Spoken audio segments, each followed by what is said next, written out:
তো আজ আমরা গেছিলাম মুভি দেখতে। নতুন একটা মুভি রিলিজ হয়েছে যার নাম হচ্ছে আলফা, সেটাই আজকে দেখার জন্য গেছিলাম। আর এই মুভিটা ইনস্টাগ্রামে এতটাই ভাইরাল, না দেখতে গেলে ঠাকুর পাপ দেবে। তাই 11টার সময় রেডি হয়ে বেরিয়ে পড়েছিলাম, কারণ আমাদের মুভি ছিল 1টার সময়। ফার্স্টে আমরা বাস ধরে চলে গেছিলাম খড়গপুর বাইপাসে, এবং সেখান থেকে অটো করে চলে গেছিলাম 7 মাইলে।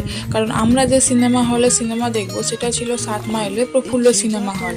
সেখানে পৌঁছে আমরা 5টা টিকিট কেটে নিলাম, কারণ আমরা টোটাল 5 জন গেছিলাম। আর আমরা যখন পৌঁছাই তখন শো শুরু হতে মাত্র 15 মিনিট বাকি ছিল, তাই তাড়াহুড়ো করেই ঢুকছিলাম ভেতরে। আর আমরা এত পরিমাণে লুভিয়া যে ভেতরে ঢুকতে না ঢুকতেই খাওয়া শুরু করে দিয়েছি। মুভি দেখা পরে আগে খাওয়া, তারপর আমাদের মুভিও শুরু হয়ে গেল। আর মুভির ফার্স্ট পার্টটা খুবই ভালো ছিল, খুবই ভালো ছিল। আমার তো খুবই ভালো লেগেছিল। পুরো সত্যি কথা বলতে মুভির এই পার্টটার জন্য আমি 3 ঘন্টা মুভি দেখেছি, নালে আমার দেখার একটুও ইচ্ছে ছিল না।